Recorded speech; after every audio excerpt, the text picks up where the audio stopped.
બેને કઈ હતી એ યાદ છે? વાર્તા સાંભળવાની ગમે છે? ચલો આજે નવી બેન વાર્તા સાંભળવી છે ને તમને?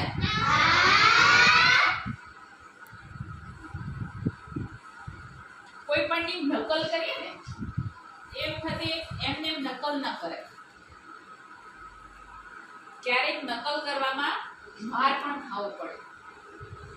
એટલે કોઈની નકલ કરતા 10 વાર વિચાર કરવા. તો એના માટેની એક વાર્તા છે.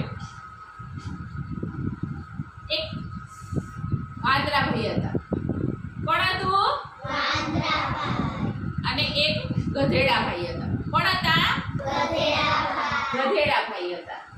અને ગધેડાભાઈ એમના માલિકના ત્યાં રહેતા હતા.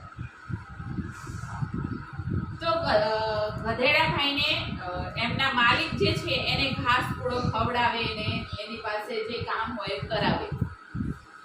એના ઘરના છાપરા ઉપર એક વાંદરો આવી આવ્યા. તો ગધેડાભાઈના જે માલિક હતા એમને વાંદરાભાઈને એક રોટલી આમ બચકું કરી નાખી. એટલે વાંદરાભાઈ તો ફટફટ કરી ખાઈ ગયા. એટલે એને બીજું બચકું નાખ્યું તો વાંદરાભાઈ તો ફટફટ કરી ખાઈ ગયા. તો ફરી પાછા એને મજા આવી કે લાવ ને બચકા નાખું થોડી વાર તો વાંદરાભાઈ ખાય ને પેલા જોવે. મજા આવી ગઈ. વાંદરાભાઈ પૂજા કરે ખાધા કરે. એમ કરતા વાંદરાભાઈ થોડું ખાઈ લીધું, મજા આવી ગઈ.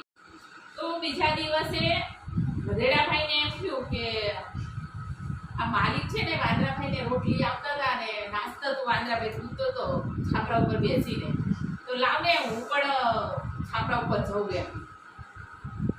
તો બીજા દિવસ તો માલિક જો આવ્યા નહીં એનાથી પહેલા તો ગધેડાભાઈ હતા એ તો છાપરા ઉપર નજીક નાનું એવું છાપરું હતું એના ઉપર ચડી ગયા.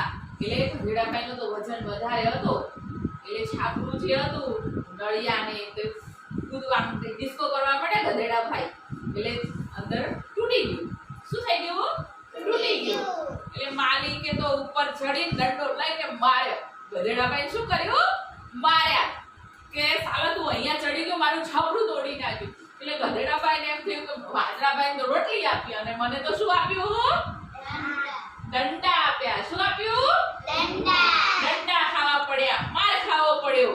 એટલે કોઈ ની નકલ કરતા પહેલા અક્કલ વાપરવાની. શું વાપરવાનું? અક્કલ. કે આ કામ આ કરે છે તો હું એવું ને એવું કરું, પણ વિચાર કરીને પછી કામ કરવાનું. નકલમાં અક્કલ ન હોય. હવે પડી